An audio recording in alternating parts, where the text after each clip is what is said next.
सुप्रभात बच्चों, आज हम कक्षा 5 की हिंदी फसली का पाठ जो था त्योहारों का देश, ये पाठ पढ़ेंगे। त्योहारों का देश, हमारा देश एवं कैसा है? त्योहारों का देश है, क्योंकि हमारे यहाँ देश में 12 महीने में बहुत सारे त्योहार उत्सव मनाए जाते हैं, तो इसलिए हमारे देश को त्योहारों का देश कहा गया है। अब इस पाठ में हमारे देश की महिमा का वर्णन किया गया कि हमारे देश में किस प्रकार के त्योहार मनाए जाते हैं और किसे किसे उनको इंसान है वह यहाँ के देशवासी हैं और किस तरह से इसको मनाते हैं, इसके बारे में यहाँ पर अपन इस कविता के माध्यम से पढ़ेंगे। त्योहारों का देश। उलस रहा माटी का कण कण, उमड़ रही रसधार है, त्योहारों का देश हमारा, हमको इससे प्यार है। उलस रहा, उलस का अर्थ होता है प्रसन्न होना, माटी का अर्थ है मिट्टी, कण कण यानी कि एक छोटे छोटे कण कण में, उमड़ रही रसधार है अर्थात आनंद की धारा बहती है। त्योहारों का देश हमारा, हमको इससे प्यार है। अब इस लाइन में पंक्ति में कहा गया कि भारत देश की मिट्टी के कण कण में प्रसन्नता है और यहाँ रस की धारा बहती है, यहाँ रस की धारा बहती है और यहाँ की मिट्टी में हर जगह प्रसन्नता, एक एक मिट्टी के एक कण कण में भी प्रसन्नता है और यहाँ पर रस की धारा बहती है। त्योहारों का देश हमारा, ये भारत देश है वह त्योहारों का देश है, हमको इससे प्यार है। मन भावन सावन आते ही हरियाली छा जाती है, अर्थात सावन का महीना आता है तब चारों तरफ हरियाली छा जाती है। राखी के दिन बहन खुशी से फूली नहीं समाती है।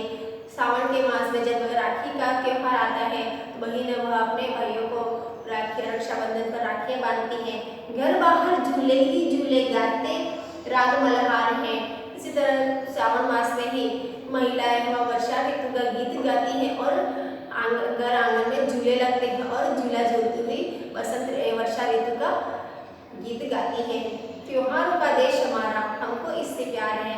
इस प्रकार यह त्योहारों का देश है, हमारा देश है वह त्योहारों का देश है और इससे हमको प्यार है।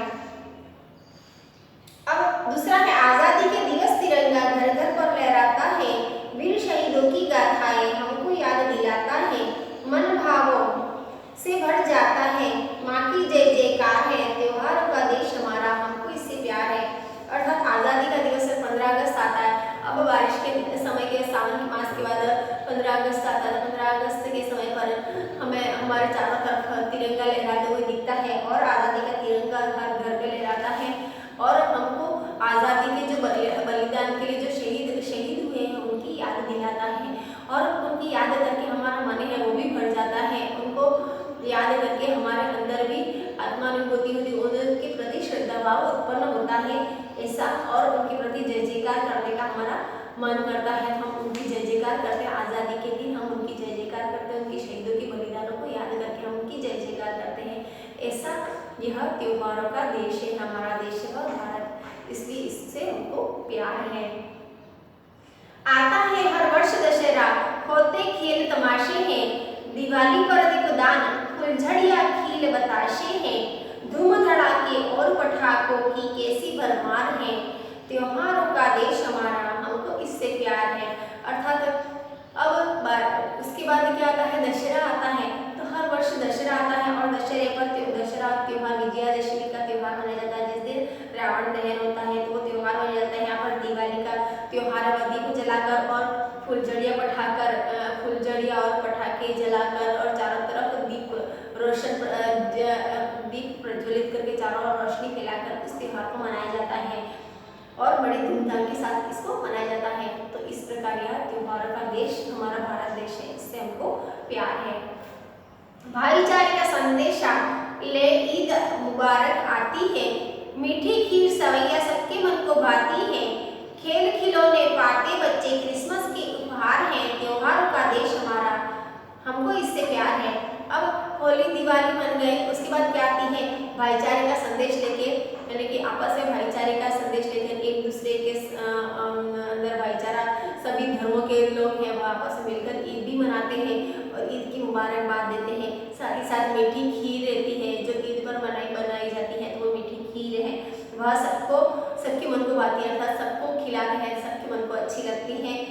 खेल खिलौने पाते बच्चे क्रिसमस के उपहार, उसके बाद क्रिसमस का त्योहार आता है तो बच्चे हैं वह खिलौने और उपहार उन सब पे बांटते हैं तो बच्चे वह भी प्रसन्न हो जाते हैं और इस तरह का ये त्योहारों का देश हमारा है, इससे हमको प्यार है। तो हमारे देश में होली दिवाली के साथ साथ ईद और क्रिसमस मनाते हैं। तो किस तरह से उस त्योहारों को किस प्रकार से मनाया जाता है जिससे हमारे देशवासी के प्रति, देशवासी के अंदर उल्लास की भावना कैसे होती है, उसका सबका यहाँ पे वर्णन किया गया। इसलिए हमको इस देश से प्यार है। लोकतंत्र की झांकी ले 26 जनवरी आती है, बासंती फूलों की खुशबू झोली में भर जाती है, होली में डफ ढोल मंजीरे रंगों की बौछार है, त्योहारों का देश हमारा, हमको इससे प्यार है। अब क्रिसमस आता है, उसके बाद क्या आती है, 26 जनवरी आती है। 26 जनवरी आती है, वो लोकतंत्र की झांकी लेकर आती है कि गणतंत्र दिवस हमारा संविधान लागू हुआ था, तो लोकतंत्र की झांकी लेकर आती है। 26 जनवरी आती है, उसके बाद बासंती फूलों की खुशबू झोली भर लाती है।